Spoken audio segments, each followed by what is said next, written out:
Hi everyone, my name is Hannah. Welcome back to my channel. Today I am going to be filming my fall book haul. So most of these books I bought in the months of September and October, and most of them I've actually already read. I make it a point to try to read the books that I acquire because I don't like having too huge of a physical TBR because it makes me really anxious. So I keep track in my reading journal of the books that I buy, where I got them from, and then I put a check mark when I read them. So yeah, a lot of these I've read already, but as this is not a wrap up, I'm just going to be giving like a very brief synopsis of what the book is about and not what my overall thoughts are on it at all, just what it's about. So these first books are my book of the month book picks. So I have the book of the month for September and then the add-ons that I chose for it. So my book of the month pick for September was Anxious People by Frederick Bachman. This is about this kind of bank robbery gone wrong, where before the bank robber actually steals from the bank, they kind of get spooked, and so they run across the street into this apartment that is having an open house and kind of accidentally hold these people hostage. And that's pretty much what the synopsis is about. You just kind of get to know the characters, like the people that were in that open house and what's going on in their lives. So yeah, that was my September book pick. And then I also added on Final Girls by Riley Sager. This was the last Riley Sager book that I needed to read. This book follows the main character who is considered a final girl by the media. So if you don't know, the final girl is like a trope that happens in horror movies where it's the last girl left alive. And she experiences a massacre of like the people that she's with, and she's the only one that manages to escape. And it's about her kind of trying to move past that, and then something happens that brings that stuff all back up, and you try to figure out what actually happened that night that she became a final girl. And then the other book that I added on for September was Mexican Gothic by Silvia Moreno Garcia. This is a gothic horror novel about this girl, Noemi. It's set in the 50s, by the way, but Noemi goes to this big, creepy mansion in the middle of nowhere to check out her cousin because her cousin has been sending her some troubling letters saying she thinks there's something wrong with the house and she thinks that her new husband is poisoning her. So Noemi goes there to kind of investigate and see what's going on, and then some freaky stuff starts to happen. I also picked up the book The Guest List by Lucy Foley. This is a thriller novel set on this remote island in Ireland for a wedding, and it follows 5 or 6 different perspectives or points of view.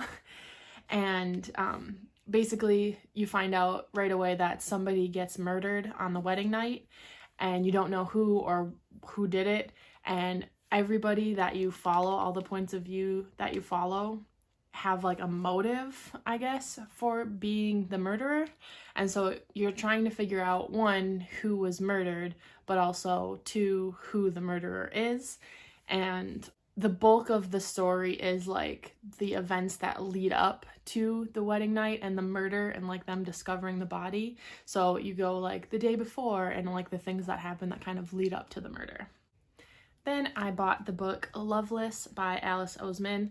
I really like Alice Oseman. She's one of my new favorite authors that I've read this year, but I mainly picked this book up because Gabby from Gabby Reads did a reading vlog with this book included in it, and she just made it sound so good that I had to pick it up. It's basically about this girl, Georgia, who goes to university and is kind of exploring her sexuality a little bit. She has never like had a crush on somebody, never kissed somebody, and never wanted to. So she's kind of trying to discover like what her sexuality is, and she starts to hear the words asexual and aromantic, and she's still kind of trying to figure out like, is that me or is it not? And as she kind of explores that, she kind of starts to wreak havoc a little bit on her friendships that she has. And it's more like a kind of coming of age story, but Alice Oseman just writes incredibly, and I did read this one and tabbed it up pretty good. So next I picked up Pet Sematary by Stephen King. This was my first Stephen King novel that I read. I've just heard really good things about this one, so I wanted to pick it up. So I did pick this up. Basically, this is about a pet cemetery. This guy and his family move into town, and near where they live, there's this like weird pet cemetery where people bury their pets. And they later find out that there's something strange about this cemetery. Like if you go there and go past it or whatever and you bury a pet, like it's on a Native American burial ground or something, and it has some kind of like creepy magical powers, I guess, and some freaky stuff starts happening. And yeah, this book just really explores like grief and how people deal with grief.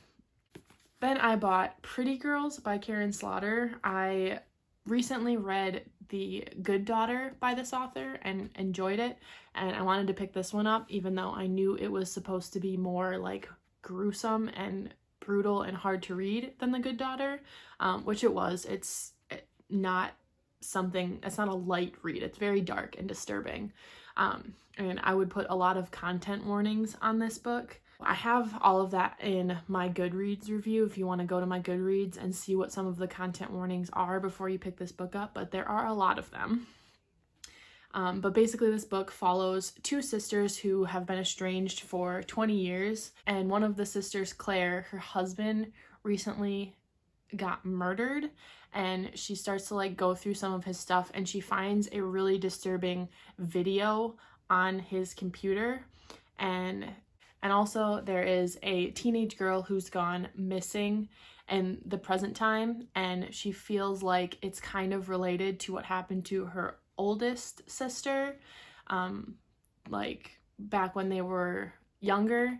Her oldest sister went missing and they never found her or found out what happened to her, and she feels like these two are linked, and possibly this disturbing video that she found on her husband's computer is also somehow linked, and it's her and her sister coming together to kind of figure out what's happening now and what happened back then.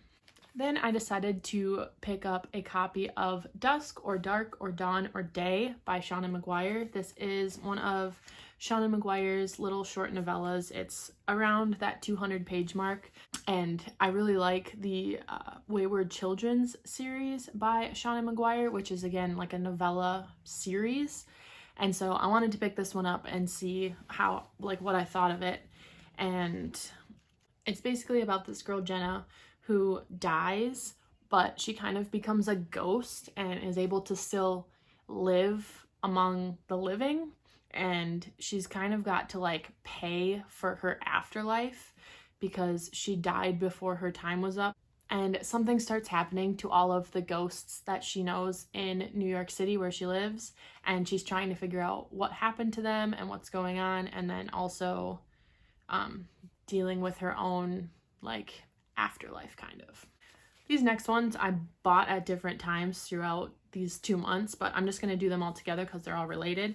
And that is the Giant Days volumes that I picked up. I picked up volume 11 and 12, and I also bought volume 13, but it just hasn't arrived yet. But I've been slowly making my way through this series.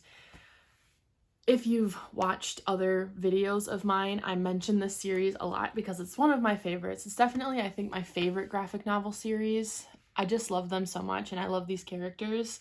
The series itself is mainly about these three girls who met in college, and they're very different, but they kind of have a friendship that works for them. And it's just basically them dealing with being at university and dealing with kind of being thrust into adulthood and the craziness that comes along with it. And I just love it. It's hilarious and heartwarming. And I'm coming towards the end of the series. Like I said, I ordered volume 13, and I think there's only 13 out right now. I think the 14th volume comes out this month at the end of October. So I kind of want to savor those last couple volumes because I know I'll have to wait even if there is another volume. I'm not sure if there's going to be another volume after the 14th. So yeah, I picked up those. Then I also bought Over the Woodward Wall by A. Deborah Baker, which is a pseudonym for Shauna Maguire. This is the book that is within the book Middle Game. It's basically like their version of a children's fairy tale, and there's excerpts from it in Middle Game. So after I read Middle Game, I wanted to pick this book up, and basically it is what I said. It's like a children's fairy tale. It was very similar to the Wayward Children series because these two characters, Zib and Avery, they find this wall that they climb over, and it transports them into this different world, and they have to kind of work together to try to find their way back home. Now we have my October books of the month. My October book pick was The Invisible Life of Addie LaRue by V.E. Schwab. This was one of my most anticipated books of this year. It's about this girl, Addie LaRue, who kind of makes a deal with the devil to be immortal and live forever. And of course, since it's with the devil, or with like this dark god of the woods, he wants her soul, so he makes the deal kind of crappy, and anybody that Addie comes in contact with will forget her as soon as she's out of their presence. So like if she meets somebody and they leave the room to go somewhere, when they come back they won't remember her at all. So she's kind of cursed, more like. And then one day she goes into this bookstore and there's a guy that remembers her, and that sets off this whole chain of events. Then one of my add-ons for October was also an October book pick, but I just didn't choose it as my book pick. But that is The Girl in the Mirror by Rose Carlyle. This is about twin sisters, and they have to take this yacht trip somewhere to get this yacht from one place to another. And while they're out at sea, one of the sisters goes missing, and the sister that lands at the port kind of takes over the other sister's life and pretends to be her because they are twins and they look alike. And she's always wanted her sister's life, so she kind of just pretends to be her. And then I think we just kind of start to figure out what happened when they were on the boat and what's going on and all that jazz. So this is definitely a thriller novel. And then my other add-on for October was No Exit by Taylor Addams. This is a stranded thriller. The main character, Darby, gets stranded at this rest stop in the middle of a blizzard because they can't drive through it. She's stranded with these 4 strangers. And when she's outside looking for cell service, she sees a child trapped in the back of a van and like duct taped. And she's trying to figure out how to save that abducted child and how she can take down this child kidnapper, basically, while they're all stranded at this rest stop with no cell service. I also picked up Poems for the End of the World by Katie Wismer. Katie has a booktube channel called Kate's Book Date, which I'll link down below, but she also writes, she's got 2 poetry collections out, and she's got 1 fiction YA book out, which I haven't read that one yet, but I read her other poetry collection and I really liked it, so I wanted to pick this one up as well. This one was also really good. If you like modern poetry, like if you liked Amanda Lovelace's poetry or even like Rupi Kaur, I think you would enjoy these, but it's just a little collection of modern poetry. I also got a copy of The Dream Daughter by Diane Chamberlain. I lent that book to my mom right now, so I don't have my physical copy, but here's a picture of it, of the cover.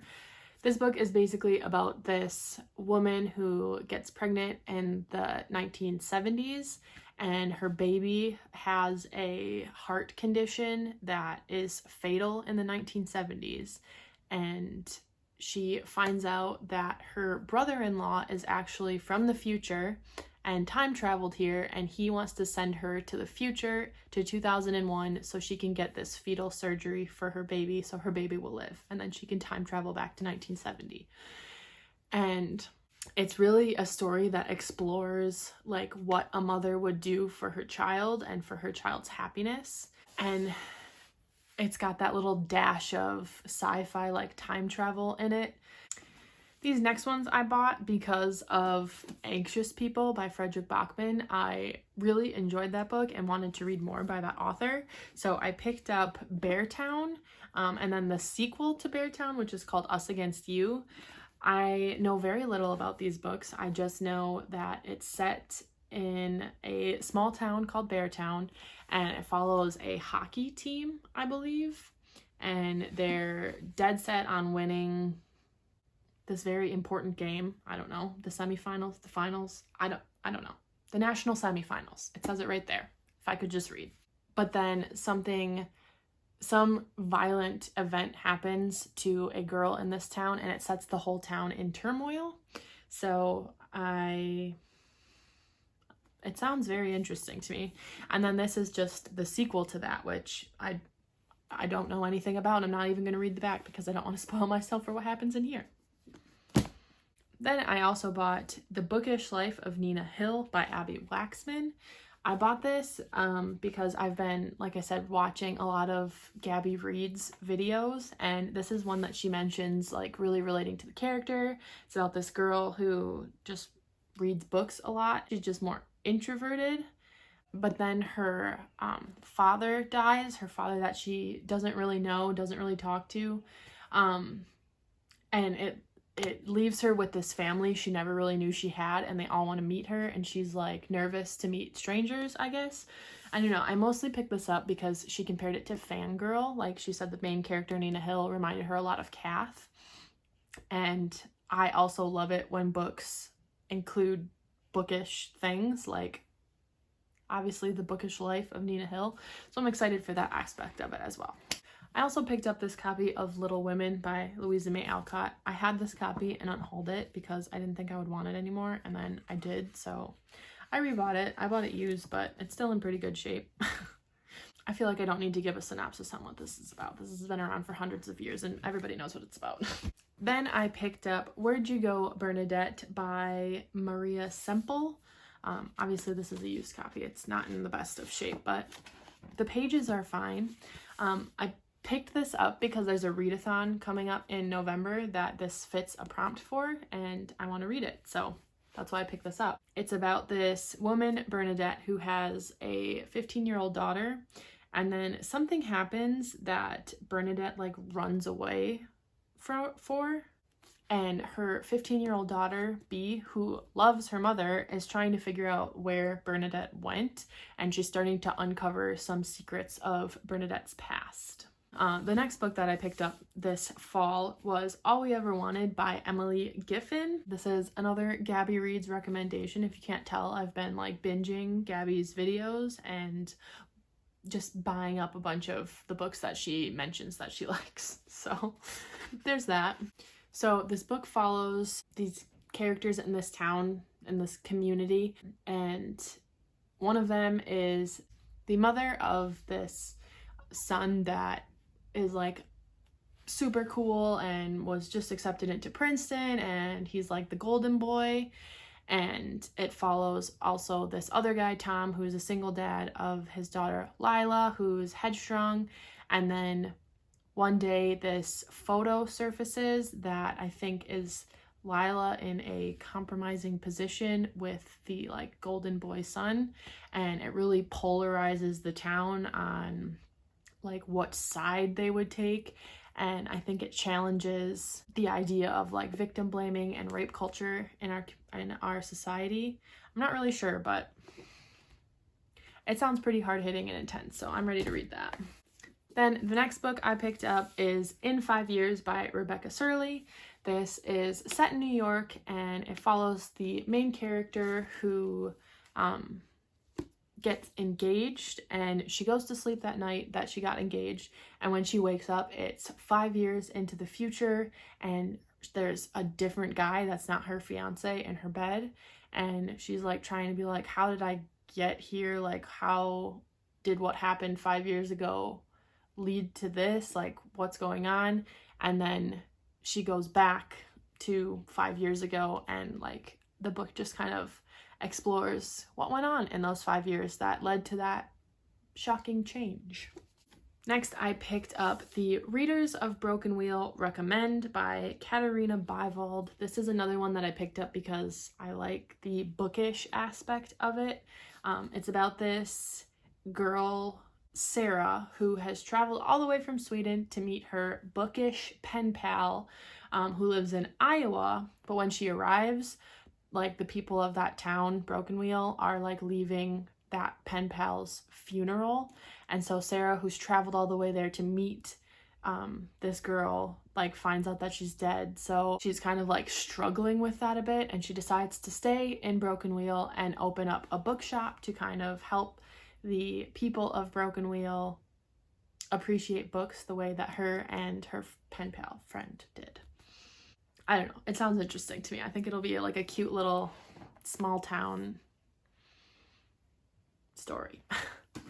And then the last book that I'm going to talk about, I don't have the physical copy of it yet, but I did order it from the Strand bookstore, and that is The Astonishing Color of After by Emily X.R. Pan. This is another one that I want to pick up for a upcoming readathon, and I also really want to read it. It's like a hard-hitting YA novel about this girl who, her mother dies, and then she thinks that her mother has become a bird, and it's like dealing with grief and that kind of thing. So it sounds like exactly what I'm in the mood for as of late. So hopefully I'll be picking that up in the next few weeks here. Whew. So those are all of the books that I have picked up in the months of September and October. That is my fall book haul. Quite a few books, like 26-ish, 27? I don't know. So yeah, that is going to be it for this video. Thank you so much for watching, and I will see you in my next one. Bye!